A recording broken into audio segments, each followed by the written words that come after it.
La predicación de hoy es completamente, no vamos a llamar evangelística, pero es una predicación que nos va a motivar a hacer lo que el Señor nos llamó a hacer a cada uno de nosotros. Hay veces que estamos con más libertad para poder hablar la palabra, hay veces que sentimos que no queremos hablar, hay veces que tenemos vergüenza, hay veces que pensamos que podemos llegar a tener problemas por hablar del Evangelio. Personalmente le digo que ahora unos 10 años atrás yo estaba trabajando en una fábrica y por armar un grupo de estudio, un grupo de oración y por leer la Biblia en mis breaks, yo fui echado de esa fábrica. Es el único motivo que me dieron. Había trabajo, yo estaba trabajando bien, pero el único motivo fue que tenían miedo que yo empezara a poner mucho tiempo en la palabra de Dios mientras estaba en mi trabajo. ¿Amén? Así que le estoy hablando de hace 10, 12 años atrás. Ya la persecución estaba sobre el cristiano y hoy está más que nunca. Y la vamos a ver peor que nunca. Peor que nunca. Según qué tipo de gobierno sea elegido en noviembre de este año, le puedo asegurar que la persecución contra el creyente y contra el que lleva una Biblia bajo el brazo puede llegar a ser muy grande. Vamos a ver lo que pasó con el apóstol Pablo. Y muchas veces, ¿verdad?, lo tenemos al apóstol Pablo y es un tremendo apóstol, un héroe dentro de los siervos de Dios. Hay veces que nos olvidamos y creemos que él nunca tuvo temor. Hay veces que creemos que él nunca tenía vergüenza o temor de abrir su boca. Fíjense lo que le dice el Señor, el mismo Señor Jesucristo. Le dice en el capítulo 18 del libro de Hechos, 18, del versículo 9 al versículo 11, libro de Hechos de los Apóstoles, capítulo 18, versículo 9 al versículo 11. ¿Lo tienen? Amén.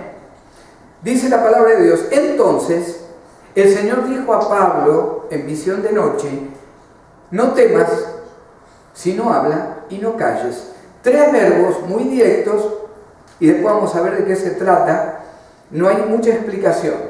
No temas, sino habla y no calles. Son comandos. Fíjese el versículo 10. Porque yo estoy contigo y ninguno pondrá sobre ti la mano para hacerte mal, porque yo tengo mucho pueblo en esta ciudad. Y se detuvo allí 1 año y 6 meses enseñándoles la palabra de Dios. Bendito Padre, Señor, gracias por tu palabra, gracias por cada familia, Señor, en este lugar, gracias por aquellos que por un motivo u otro, Señor, no han podido llegar, Señor, hasta esta casa de oración. Permite, Señor, que tu Espíritu Santo, que tu palabra, Señor, y el poder de Jesucristo nos motive a salir de este lugar, a hablar la palabra de Dios a diestra y a siniestra, a compartir el Evangelio de Cristo. No importa, o sin importar, lo que llegue en nuestra vida. Te damos gracias, Señor, en el nombre de Cristo. Amén. Siempre tenemos que ver el contexto de lo que estamos leyendo. Por eso es tan importante. Por ejemplo, cuando usted en el capítulo 18 de Hechos lee que Pablo estaba en Corinto, 5 minutitos a lo mejor nos lleva buscar en el internet o en un libro de estudio, ¿verdad?, o de historia. ¿Dónde está Corinto? ¿Qué era la ciudad de Corinto? ¿O cómo se manejaba la ciudad de Corinto? Corinto, hermanos, era una ciudad donde Pablo estaba listo para predicar el Evangelio, estaba listo para hablar de Cristo, pero era una ciudad que estaba totalmente entregada a la idolatría. Era una ciudad de más o menos de 200.000 personas, estaba ubicada al sur de Grecia, todavía están las ruinas de Corinto. Usted si viaja a Grecia, usted puede ver las ruinas de Corinto. Había un problema en esta ciudad. Era el centro principal de la diosa del amor, que así se la llamaba, Afrodita, y los templos, o el templo grande de esta diosa con D chica, ¿verdad?, tenían por lo menos alrededor de 1.000 prostitutas, de 1.000 mujeres, que lo único que hacían, estaban en el templo, supuestamente recibían a los marineros o a la gente que pasaba por la ciudad. Los varones iban al templo, tenían relaciones con estas mujeres y pensaban que de esta manera la diosa los iba a bendecir en el amor, en las finanzas, en su vida espiritual, en su vida, ¿verdad?, en cuanto a su prosperidad económica. Por supuesto que todas, como dice Pablo, doctrinas de demonios, ¿verdad? Pero así funcionaba Corinto.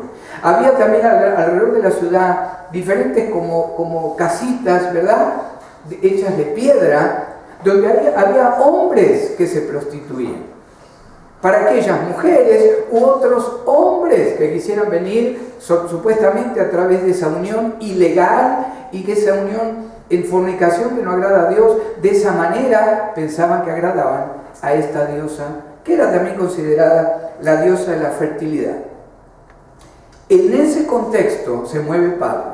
En ese contexto, una ciudad riquísima, un puerto, dinero, había gente muy rica, había teatro donde se practicaba lo que es el actuar, había filósofos. En Atenas, Pablo se enfrentó con un tipo diferente de oposición. En Atenas todos se reían de él, todos creían que sabían todo, ¿verdad? Eran discípulos de Platón, discípulos de Sócrates, que habían vivido unos 2-3 siglos antes de Jesucristo, pero ellos seguían con esas ideas.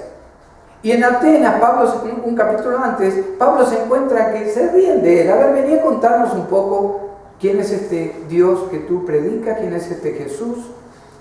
En Corinto, Pablo se encuentra con una oposición diferente, donde pudiera llegar a pasar que lo azotaran, como pasó en Filipos. Usted todo eso lo lee del capítulo 16 en adelante. Algo sucedió en el alma de Pablo, por el que el Señor es necesario que le aparezca esa noche y le diga 3 comandos para que Pablo no cierre su boca, para que Pablo no tenga miedo de decir lo que tiene que decir de Cristo. Y ahí quiero hacerte la primera pregunta. ¿Qué te está dando miedo en tu lugar de trabajo, con tus amigos, con familias que visitas en otra ciudad? ¿Dónde está el enemigo poniéndote temor para que no abras la boca? Y a lo mejor te den carrilla, o a lo mejor te traten de tonto o de ignorante por no creer en la evolución, pero creer en la palabra de Dios. En alguna medida, hermanos, este mensaje llega porque en alguna medida usted y yo estamos con algún tipo de temor de hablar la palabra de Dios en algún grupo de personas que nos rodean. Y a eso nos va a motivar el Señor hoy a través de esta predicación. Pablo estaba mal en ese lugar. Inclusive un comentarista bíblico dice que se cree que todavía no se había recuperado de la paliza que le habían dado en Filipos, semanas antes de llegar a Corinto. ¿Usted cree que por ser el apóstol Pablo no tenía miedo? Yo hubiera tenido miedo, usted hubiera tenido miedo. Usted y yo tenemos miedo. Cuando a mí me echaron del trabajo que yo les digo, cuando conseguí otra fábrica, les digo la verdad, yo ya no hice ningún grupo de oración. Yo ya no llamaba a la gente a ver que necesitaba oración. Y cuando leía mi Biblia trataba de que nadie me viera. Yo tuve temor, yo tuve miedo. De la misma manera, Pablo fue azotado, fue golpeado. Y cuando llega a Corinto, algo sucede en su alma, en su corazón, para que el Señor le diga lo que le dijo. ¿Qué nos está dando temor al día de hoy para que hablemos la palabra de Dios? En el capítulo 18, versículo 2, usted va a leer que Pablo encuentra este matrimonio judío, pero que creían en Cristo, Aquila y Priscila. Trabaja con ellos. Es la primera vez aparte en Corinto que Pablo tiene que trabajar para sostenerse. El otro día una hermana me decía, pastor, ¿le pasó que hay veces que parece que todas las piedras vienen de golpe? Y sí, nos pasa a todos. En Corinto, Pablo traía el temor de lo que había sucedido. Tenía que trabajar de sol a sol, haciendo carpas, haciendo telas, haciendo lo que sería al día de hoy los techados, ¿verdad?, de tela. Y después predicaba el Evangelio con temor de que otra vez lo azotaran, de que otra vez lo golpearan, de que otra vez lo apedrearan. ¿Qué nos está moviendo el Señor ahora en nuestro corazón a decir? esto está pasando en tu vida, con esta persona, con esta familia, o en este grupo, o en tu trabajo. ¿Qué sucede que no querés hablar la palabra de Dios? Y fíjese lo que le dice el Señor a Pablo. Versículo 9. Entonces el Señor dijo a Pablo en visión de noche. 6 visiones registra el libro de Hechos que el Señor le da a Pablo. 6 visiones. Esta es una de ellas. Y le dice, no temas, sino habla y no calles. Es interesante que cuando leemos no temas en la traducción en español, hermanos, en el original leeríamos, deja de temer, Pablo. Deja de tener miedo, Pablo. Es interesante que siempre pensamos, y Pablo siempre fue al frente, ¿verdad? Allá en Argentina tenemos esa manera de decir, no, esta persona va al frente, este no tiene miedo. Pero el Señor le está diciendo en realidad en el idioma que se hablaba en esa época. Le está diciendo, Pablo, deja de tener miedo, yo estoy acá. Y dígame si no es verdad que hay veces que no sentimos lo mismo. Cuando hablamos principalmente del Señor, de lo que Cristo hizo en nuestra vida, cuando hablamos con alguien y a lo mejor la primera vez nos ignora o nos da carrilla o nos burla, ¿verdad que ya después la segunda vez es más difícil hablarle del Señor? Tenemos nuestro mecanismo de defensa como seres humanos, que no nos gusta que nos traten mal, no nos gusta que nos traten de tontos. Nos empieza a dar temor. Y el temor, hermanos, es la primera fortaleza que el diablo comienza a levantar en la mente del creyente, en la mente del Hijo de Dios. El temor es lo primero. Y puede haber 200 fortalezas más. Pero lo primero yo considero que siempre, y más cuando queremos evangelizar, llega el temor. El Señor le dice, Pablo, deja de temer. Deja de temer, Pablo. Y después le dice, habla.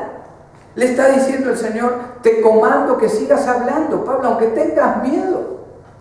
Aunque te echen, Pablo, aunque otra vez te apedreen, aunque otra vez, Pablo, vengan 39 latigazos, no dejes de hablar de mí, porque yo estoy contigo.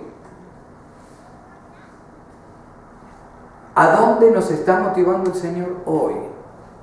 A hablar de su presencia y de su poder el día de mañana, o el próximo miércoles, o el próximo viernes, o el próximo domingo, a lo mejor saliendo de acá cuando vamos a comer a un restaurante.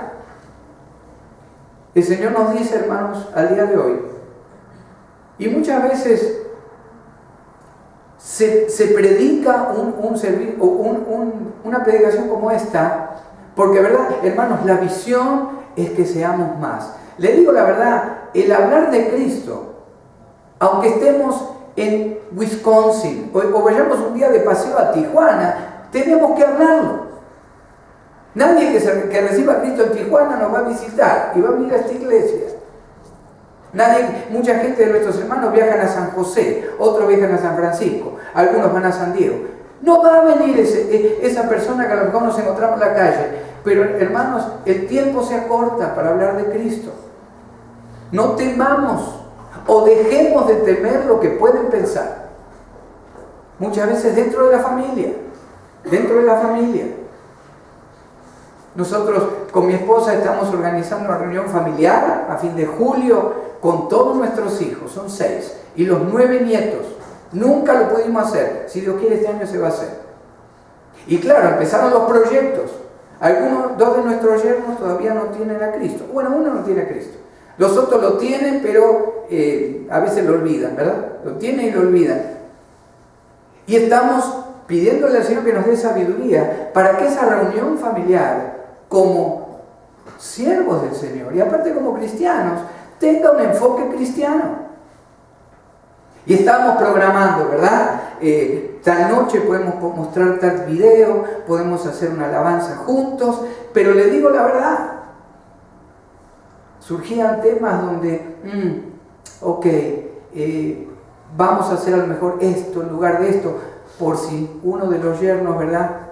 A lo mejor no queremos generar un problema con una de las hijas, o si una de las nueras. Y hermanos, así caminamos. Todos, aunque usted me diga, pastor, a mí nunca me pasó, gloria a Dios. Usted entonces es un mejor evangelista que Pablo, porque Pablo tuvo miedo. Pablo estaba teniendo miedo de hablar lo que Cristo había hecho en su vida. de caminar como Cristo. Hay veces que tenemos miedo de escuchar las canciones de Cristo, de que crean, que no nos digan, está bien un poco, pero no se vayan para el otro extremo. En este tiempo, hermanos, vamos a tener que programarnos para irnos al extremo de la palabra de Dios, porque el mundo nos quiere sacar. El mundo nos quiere sacar. Y como les dije, el temor es lo primero que llega. Que no se sienta que no se sienta aquel, que no termina, a lo mejor lo que tiene que ser algo de bendición, que no termine en una división. Bueno, el Señor Jesucristo dijo, yo vine a dividir todo.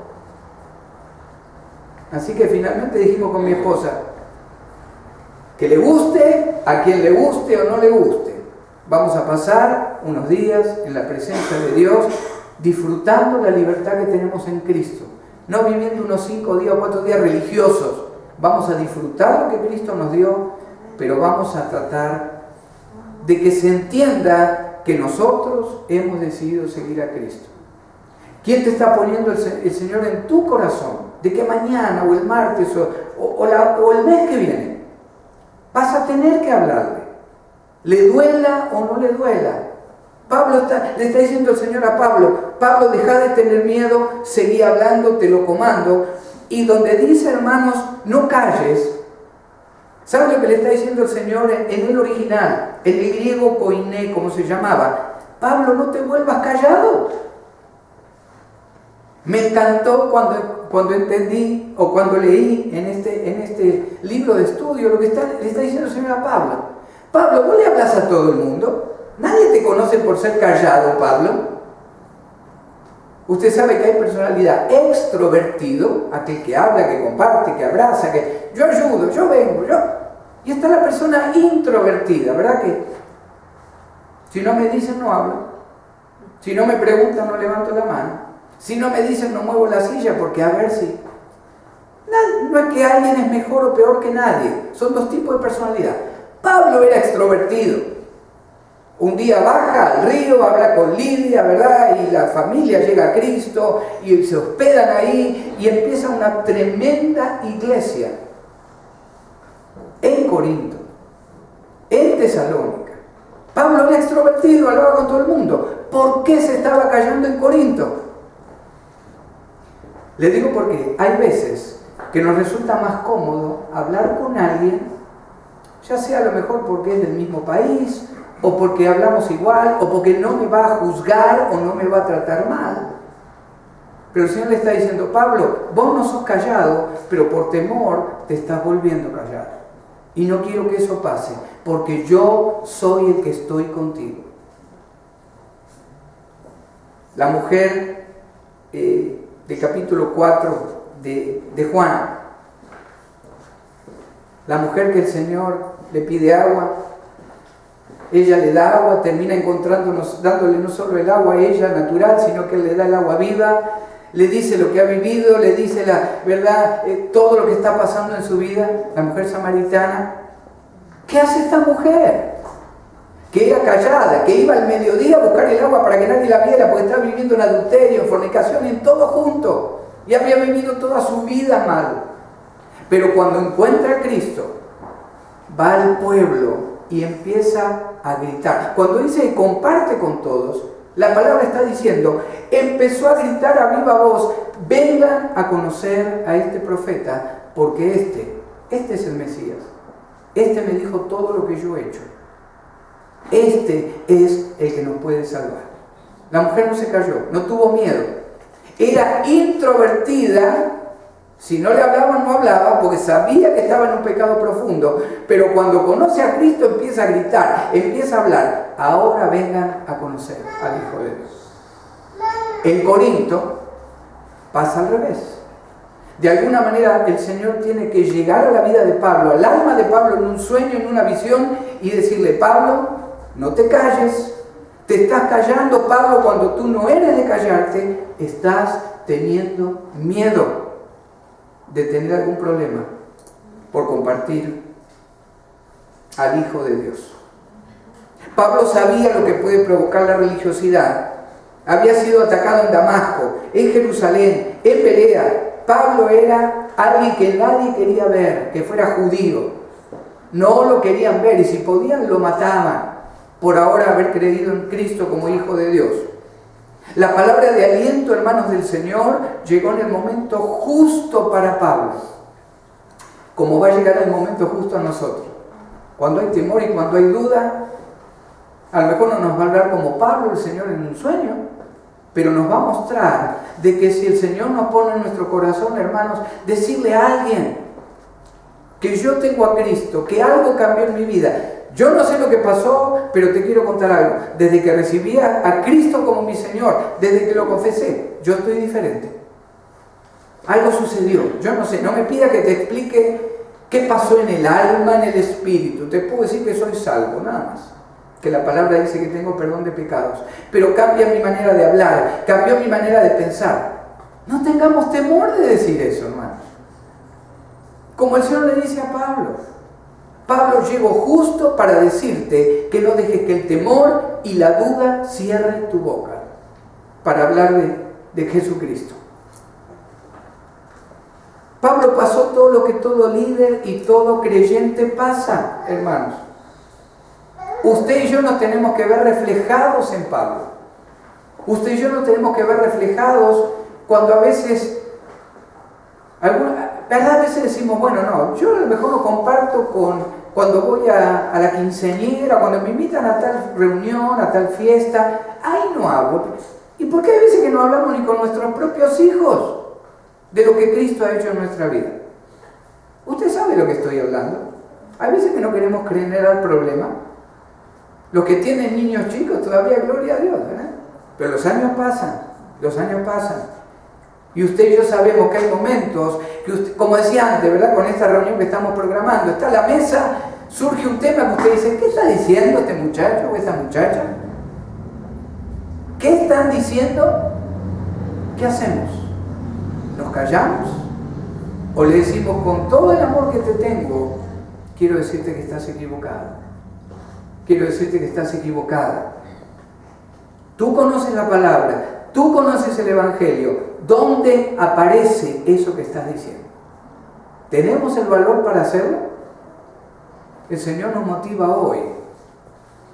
Se divida lo que se divida, hermanos, a hablar con la verdad. Nosotros con mi esposa lo hemos tenido que hacer. Y a veces todavía lo tenemos que seguir haciendo. Hay un dicho mundano que dice, con la verdad ni ofendo ni temo. ¿Se imagina con la palabra de Dios que voy a temer? Y si me quedo solo, el Señor se quedó solo. Pablo se quedó solo. Lo que Pablo pasó, hermanos, usted y yo, en el último tiempo de la iglesia, usted y yo nos vamos a ver reflejados en ese abandono y en ese temor que sintió Pablo. Pero el Señor nos dice, hermanos, hoy, deja de tener temor, empieza a hablar, porque ninguno acá es introvertido. Ninguno de los que estamos acá, hermano, hay que sacarle la palabra con tirabuzón, ¿verdad? Todos hablamos, todos compartimos. Que el Señor nos motive hoy a no tener miedo. A no tener miedo esta tarde, no tener miedo esta noche, no tener miedo mañana a la mañana en el trabajo. O a la noche en la reunión de soccer, o de fútbol, o la visita a esta familia. Que no tengamos miedo. El comando es no te calles, no empieces a tener miedo como cuando nunca lo has tenido. No tenga miedo de compartir a Cristo. Hay una constante, hermanos, que siempre pasa en el ministerio de Pablo, y usted y yo sabemos que pasa en nuestra vida también. Hay una constante cuando alguien quiere servir al Señor. Empieza un éxito inicial grande, sea lo que usted quiera hacer para Cristo. Le voy a golpear la puerta al vecino para hablarle del Señor. El vecino llega al Señor. ¡Wow! ¡Gloria a Dios! Señor, gracias. Mañana voy a ir al otro vecino. El otro vecino recibe a Cristo. Señor, gloria a Dios. Esto va para arriba. Esto, Señor, tú me estás bendiciendo. Este ministerio. Pero va a empezar la oposición. Va a empezar la oposición. Le pasó a Pablo constantemente. Llegaba a una sinagoga, tremendo éxito, algunos se convertían, otros no se convertían, pero Pablo tenía que empezar a cuidarse porque o lo pedreaban, o lo trataban de cortar la cabeza, siempre había un problema con Pablo. Y siempre va a haber un problema con nosotros, hermanos. Pero ese es el precio que vamos a pagar, porque por eso estamos acá. Todo lo que usted emprenda va a empezar con éxito. El grupo de intercesión que tenemos en la iglesia, tremendo éxito en ese grupo. Por eso los pusimos acá el otro día. Hay que orar por esa familia, porque va a llegar la oposición. El hermano Florentino, ¿verdad? Florentino que nos visitó el otro día, nuevo hijo de Dios, tiene a Cristo. Le puedo asegurar que van a empezar las bendiciones. Pero hermano, déjame decirte, en el futuro, cuando quieras trabajar para el Señor, va a empezar las pruebas. Los hermanos madera, que quieren echar raíces, que quieren, ¿verdad? Vamos a vivir una vida cristiana, enseñar a la niña.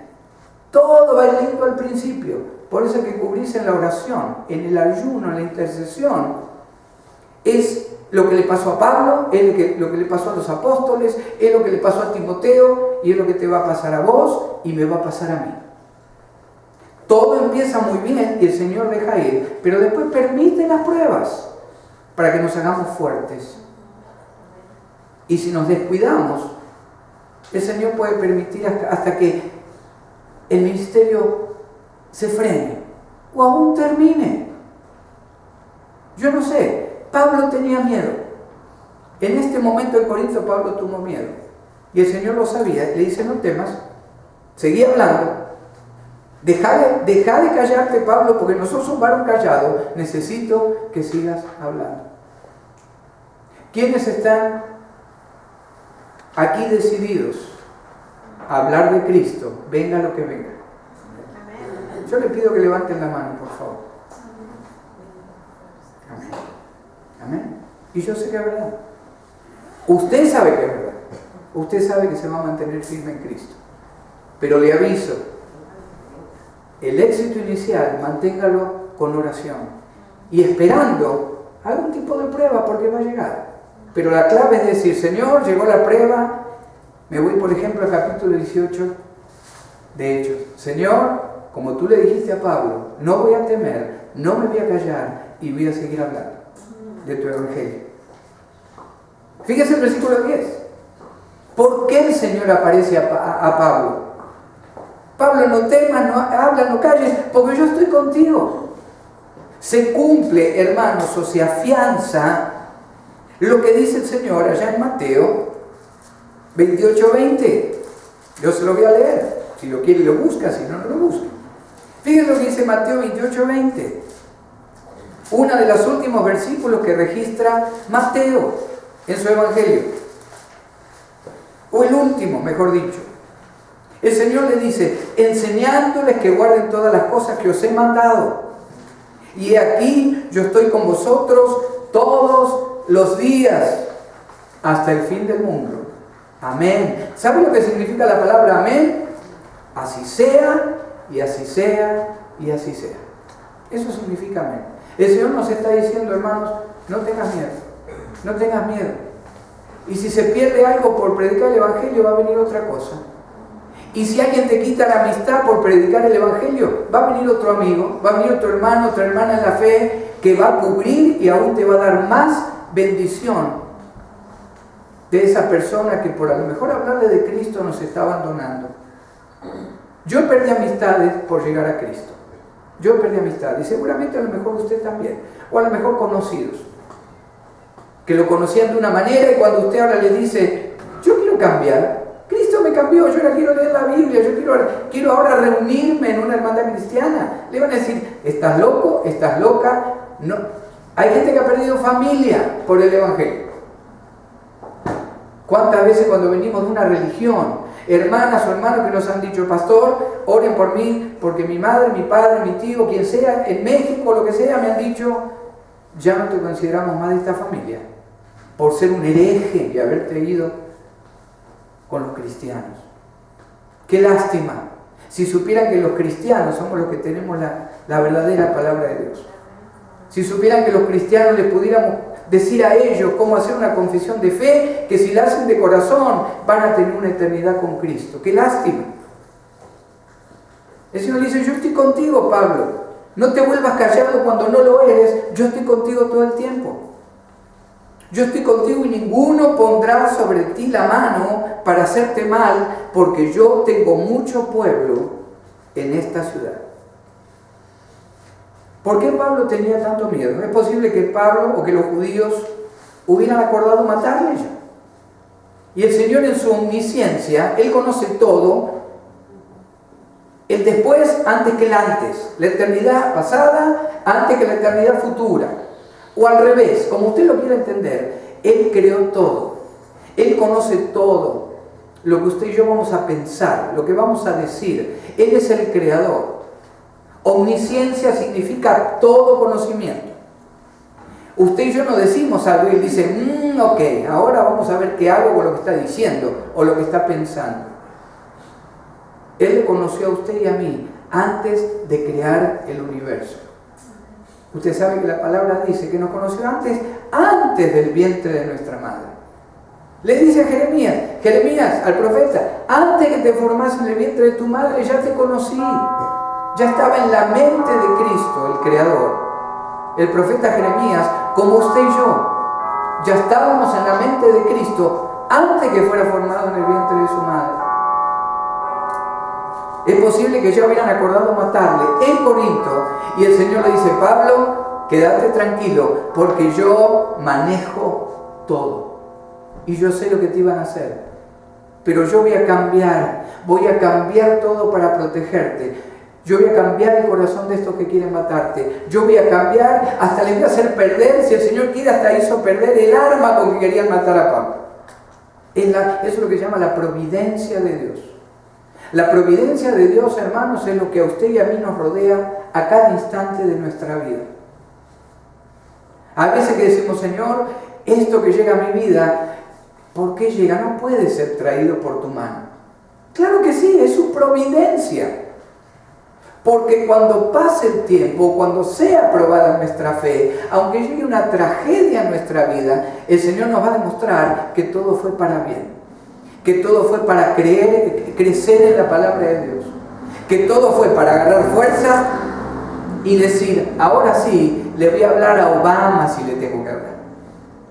No me importa si se presenta un ateo, un musulmán, un religioso, que venga lo que venga, Señor, ahora yo voy a hablar sin temor de lo poco o lo mucho que sé de tu palabra.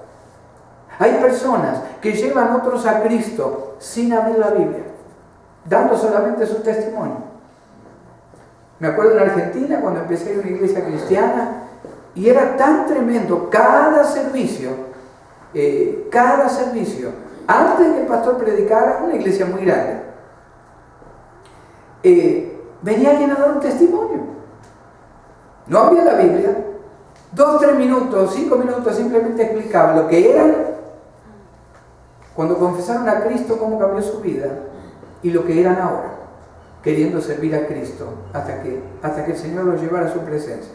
No abrían la Biblia, había gente que era iletrada, no sabían leer ni escribir, pero agarraban ese micrófono o sin micrófono, decían lo que Cristo había hecho en su vida. Y la gente se convertía. La gente se convertía por el poder del Espíritu Santo. ¿Cuánto más nosotros que tenemos la bendición de que usted y yo aprendimos a leer? Hermanos, eso es una bendición. En la época de los apóstoles casi nadie sabía leer. No sé si usted a lo mejor sabía eso. Por eso cuando los apóstoles eran llevados presos, cuando llevan a Pedro y a Juan al concilio, en los primeros capítulos del libro de Hechos, hasta los mismos sacerdotes que eran los instruidos, se dicen uno al otro, estos estuvieron con Jesús. ¿Por qué están diciendo eso? ¿O porque alguien los vio? No creo. El problema es que eran pescadores que no sabían ni firmar. Y de repente en el poder del Espíritu Santo hablaban de la salvación en Cristo. ¿Qué estamos esperando, hermanos? No esperemos.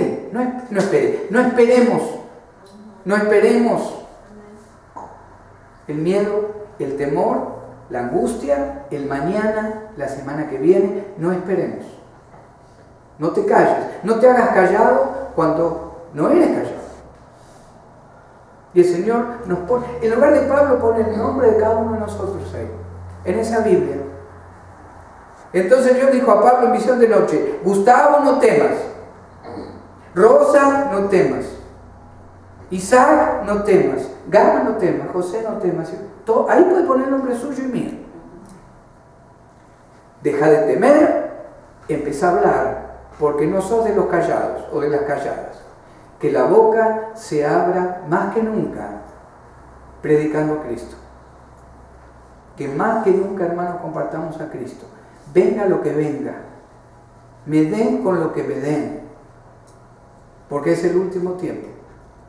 Y usted, el Señor, le va a mostrar allá arriba, le va a mostrar las almas que usted llevó al Señor. Le decía el otro día al hermano Edison, uno de los jóvenes que él le predicó el Evangelio en Ventura Avenue y anotó el número, que recibió a Cristo ese joven. Le digo: Edison, el Señor ahora te va a pedir cuentas por ese joven. Hay gente que dice: verdad, yo no quiero el teléfono. Bueno, lo bendecimos, recibió a Cristo, hacemos una oración y que el Señor trabaje con él o con ella. Pero cuando la persona me está diciendo: yo quiero que se contacten conmigo, yo necesito oración. Y yo le dije: Edison, ese hijo espiritual es tuyo. El Señor no me lo va a reclamar a mí, no se lo va a reclamar al pastor José o a Noé o al hermano Alfredo.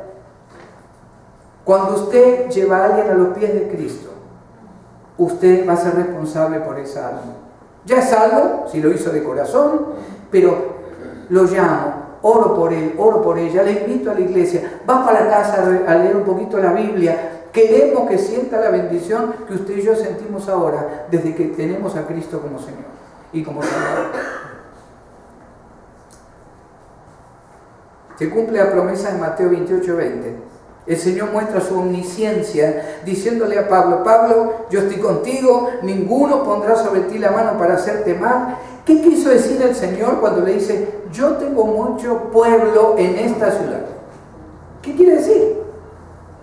Y ahí nos vamos a las dos corrientes más importantes de lo que es cómo una persona llega a ser salvo o salva, una mujer o un joven o una joven o un niño. ¿Cómo una persona llega a ser salvo confesando a Cristo como Señor y Salvador? Está esta corriente que se llama los calvinistas.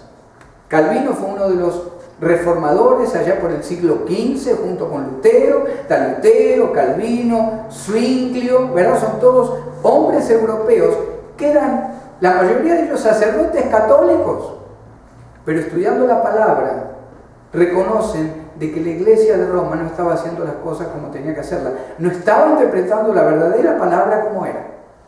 Estaba poniendo peso sobre el pueblo para controlarlo, pero no le estaban diciendo que la salvación viene por fe, no por obras. Este varón Calvino sostiene que el que recibe a Cristo como Señor es porque antes de fundar el universo, Dios había hecho una lista de los que Él le plació que fueran salvos. Y me viene a la mente Florentino, porque fue el último que recibió a Cristo acá, ¿verdad? Gloria a Dios. ¿Qué pasó en el alma de Florentino? El Señor dijo: Florentino, hace trillones o billones, yo no sé, antes de formar nada, ¿qué dijo el Señor? ¿Cuál es su apellido, hermano? Velasco. Florentino Velasco, lo pongo del lado acá de los buenos y yo va a ser salvo en algún momento de su vida. Muy simple explicado, pero eso es lo que dicen los calvinistas. Los arminianistas de Arminio es otro que dice: no, el Espíritu Santo toca tu corazón, la palabra te convence, pero es el hombre el que decide, o la mujer, el que decide recibir a Cristo como Señor y Salvador. Cualquiera de los dos extremos que nos vayamos, el Señor me está demostrando, como cuando le habla a Pablo, hermanos, que no podemos saber quién está listo para recibir a Cristo o no. Ya que usted diga: no, Calvino dice que a lo mejor este que tengo al lado está elegido para la vida eterna, pero tenés que hablarle. O no, este que tengo acá al lado, a lo mejor, como dice Arminio, a lo mejor le hablo y no quiere, o me dice que vuelva otro día. Estemos donde estemos con la salvación para alguien que está perdido, tenemos que abrir la boca, hermano. Tenemos que abrir la boca. Usted no sabe si la mesera que le va a servir esta tarde en el restaurante que usted va a ir, usted no sabe Si usted a lo mejor le dice, ¿tiene un minuto, por favor? ¿Qué sabe usted de Cristo? ¿Sabemos si esa mujer está destinada para la vida eterna, como dice Calvino? O a lo mejor su corazón se abre en un minuto y dice, yo necesito salvación. ¿Lo podemos saber? Dígame usted, ¿lo podemos saber? No, yo no puedo saber hasta que no hable. Pero no hablo porque tengo temor o porque tengo vergüenza. Y dejo para mañana, y dejo para pasado mañana. Cuando venga la reunión, ¿verdad?, del trabajo, cuando venga el fin de año, en la cena de fin de año del trabajo, ahí les voy a hablar.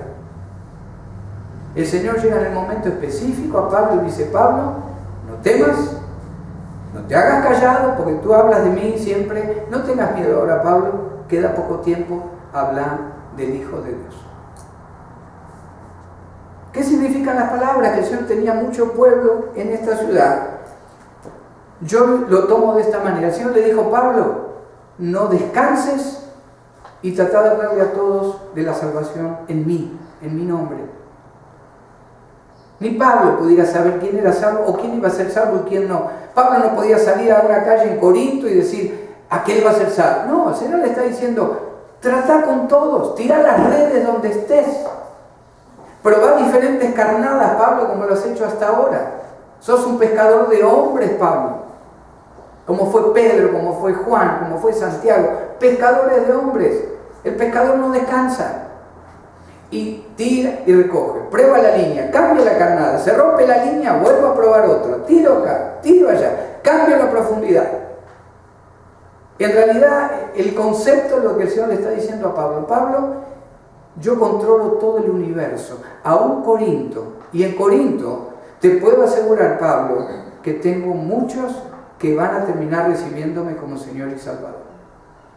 Y Corinto, la primera y segunda carta a los Corintios, termina siendo una de las iglesias más grandes que fundó Pablo. ¿Puede saber usted o puedo saber yo si a la persona que le hable mañana termina siendo el próximo evangelista más grande de México, o de Guatemala, o de Argentina, o de España, o de América? ¿Lo podemos saber? Pero si nadie va y le habla, si usted y yo no le hablamos, el Señor lo puede hacer con otra persona, pero el comando es, hermanos, ya para terminar, tómelo personal. No te calles, no tengas miedo y seguí hablando, porque yo estoy contigo.